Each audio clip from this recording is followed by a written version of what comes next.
Babylon, এক হারিয়ে যাওয়া সভ্যতার গল্প। Babylon, the lost city of legends.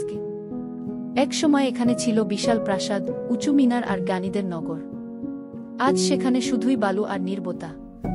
এটাই ব্যাবিলন, পৃথিবীর প্রথম দিকের মহানগর, যে শহর ঘিরে গড়ে উঠেছে ইতিহাস, ধর্ম, রাজনীতি আর কিংবদন্তি। পার্ট 1, ব্যাবিলনের উত্থান। ব্যাবিলন গড়ে ওঠে ইউফ্রেটিস নদীর তীরে, আজকের ইরাক অঞ্চলে। এর শাসক ছিলেন হামুরাবি, যিনি পৃথিবীর প্রথম লিখিত আইন হামুরাবির বিধান চালু করেন। ব্যাবিলন ছিল জ্ঞান, বিজ্ঞান, জ্যোতির্বিদ্যা, সাহিত্য ও প্রশাসনের কেন্দ্র।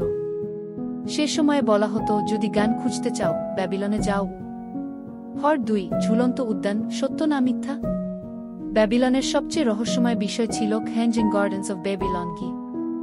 একে প্রাচীন বিশ্বের 7 আশ্চর্যের একটি বলা হয়।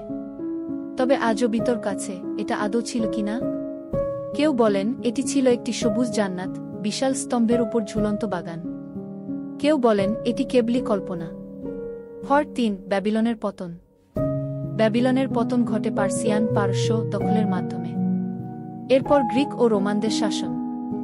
ধীরে ধীরে শহরটি বিলীন হয়ে যায় সময়ের স্রোতে। আজ শুধু ধ্বংসাবশেষ আর ইতিহাসের পাতায় নাম।